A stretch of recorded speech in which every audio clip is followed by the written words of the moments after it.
Singapore is a powerhouse city. It's crowded. It's an island nation without much space. It's noisy. It's full of people. If you want to get away from it all, where do you go? We set out to build a sensor to find places where you can take a relaxing walk by yourself. To do this, we defined what such a place would be. First, it should have a comfortable temperature. This is relative, especially in Singapore. Shaded spaces are cooler than sunny places. There are both pleasant and unpleasant sounds in a place. Using noise levels as a framework, we identified 3 categories: low noise, medium or ambient noise, and loud noise. In parallel with noise, less crowded places are more relaxing. Since we're walking, there needs to be enough space to do so without breaking any of the other requirements, like noise levels. In addition, there should be a place to take a break because it's a relaxing walk and not a hike. How can these qualities be detected by sensors? We used a combination of environmental sensors and personal sensors. The environmental sensors consist of a temperature sensor to detect change in temperature, a microphone to detect noise levels, and in doing so provide indication of the number of people in the area, and GPS on our phones to log routes. The personal sensors are necessary to learn whether or not the user is stressed or relaxed. The personal sensors consist of a GSR or galvanic skin response to detect levels of stress, a heart rate monitor to consider both stress and physical activity, and an accelerometer to detect periods of movement and resting. Where the sensors are placed on the body is important to get accurate data. The heart rate sensor we had best worked on the ear, and the GSR sensor we had best operated on the fingers. The accelerometer needed to be located on the torso to detect only movement of walking, sitting down, and standing up.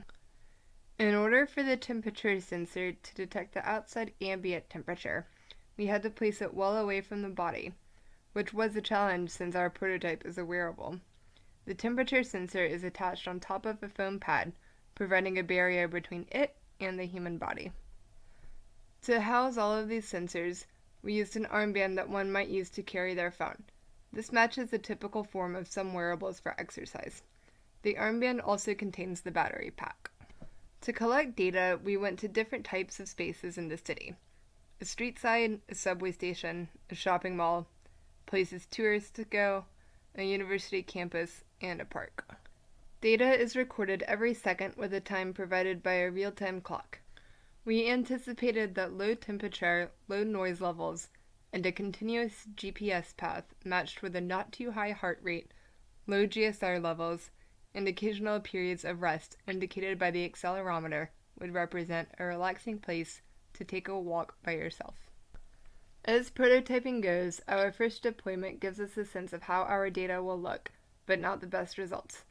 The GSR worked in lab testing, but not in our field testing. Without this piece of data, we are only speculating if the user is relaxed. However, with our data, we were able to quickly chart it using Tableau to give us an overview. Data from the other sensors seemed to be valid and reliable, and we were able to pick out certain moments in time without using the GPS or timestamps on photos as reference. More work needs to be done to validate the data.